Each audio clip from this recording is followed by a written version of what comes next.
کس طرح سے صدر پوٹن کے ذاتی شیف نے ان کی کچن کیبنٹ میں سے اٹھ کر گورنمنٹ کے خلاف سازش کھڑی کر کے اور رشین آرمی میں بغاوت پیدا کر دی۔ 1990 کی دہائی میں یوگینی پریگوژن کو کسی جرم میں 13 سال کی سزا ہوتی ہے۔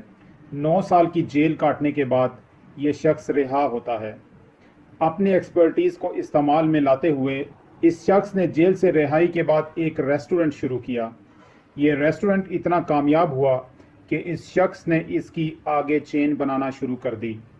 جیسے کہ یہ شخص شروع سے ہی میل جول اور اثر و رسوخ رکھنے والی شخصیات سے دوستی بنانے میں ماہر تھا، اس شخص نے ریسٹورنٹ پہ آنے والے اثر و رسوخ رکھنے والے لوگوں سے رابطے اور تعلقات بنانا شروع کر دیے، یہاں تک کہ اس شخص کے ریسٹورنٹ کو رشین گورنمنٹ کے جو سرکاری مہمان آتے تھے ان کو کھانا دینے کا ٹھیکہ بھی مل گیا۔ اس طرح اس شخص کی ملاقات ہوتی ہے صدر پوٹن سے، اور یہ صدر پوٹن کے اتنے قریب آ جاتا ہے کہ صدر پوٹن اکثر اوقات اپنے اہم ترین مہمانوں کے ساتھ اس کے ریسٹورنٹ پہ کھانا کھانے آتے تھے، اور ایک وقت ایسا آیا کہ یہ شخص صدر پوٹن کے ذاتی شیف کے طور پہ جانا جانے لگا۔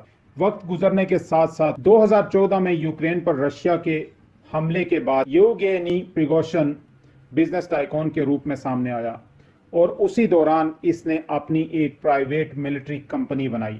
اس نے اس فوج میں ایسے لوگوں کو بھرتی کیا جن کو مالی معاملات کے ایشوز ہوا کرتے تھے، اور ان کو اچھا پے کر کے یہ اپنی سروسز لیتا رہا، اور اسی طرح یہ گروپ رشین ڈیفنس منسٹری کے لیے بھی کام کرتا رہا۔ اس نے اپنی ملٹری بنانے کے بعد 2014 میں اپنی آرمی کو یوکرین کی لڑائی میں آگے کر دیا رشین آرمی کے حق میں۔ 2015 میں شام کے خلاف لڑائی میں بھی اس پرائیویٹ آرمی نے رشین آرمی کا ساتھ دیا۔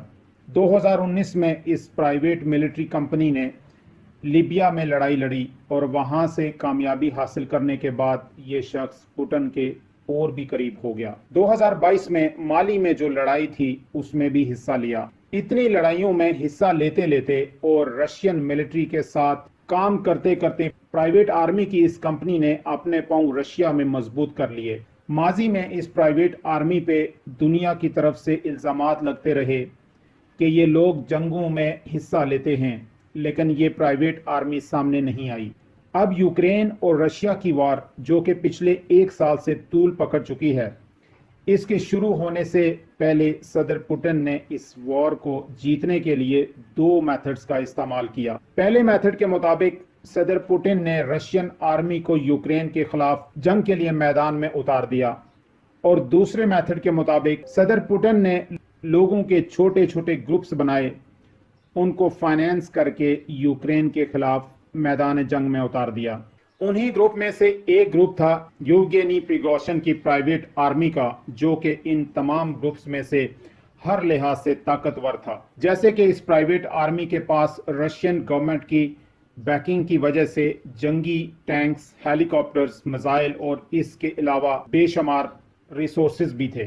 2022 میں یہ پرائیویٹ آرمی یوگینی پریگوژن کی قیادت میں دی ویگنر گروپ کے نام سے کھل کر سامنے آئی، اور اس گروپ نے اور باقی چھوٹے چھوٹے گروپس نے پوٹن سے مطالبہ یہ کیا کہ رشیا میں مختلف کیسز میں سزا پانے والے قیدیوں کو رہا کیا جائے، جن کو مختلف جرائم میں سزائیں ہوئی ہیں، ان کو رہا کر کے گروپس کے ساتھ لڑائی میں یوکرین کے خلاف بھیجا جائے۔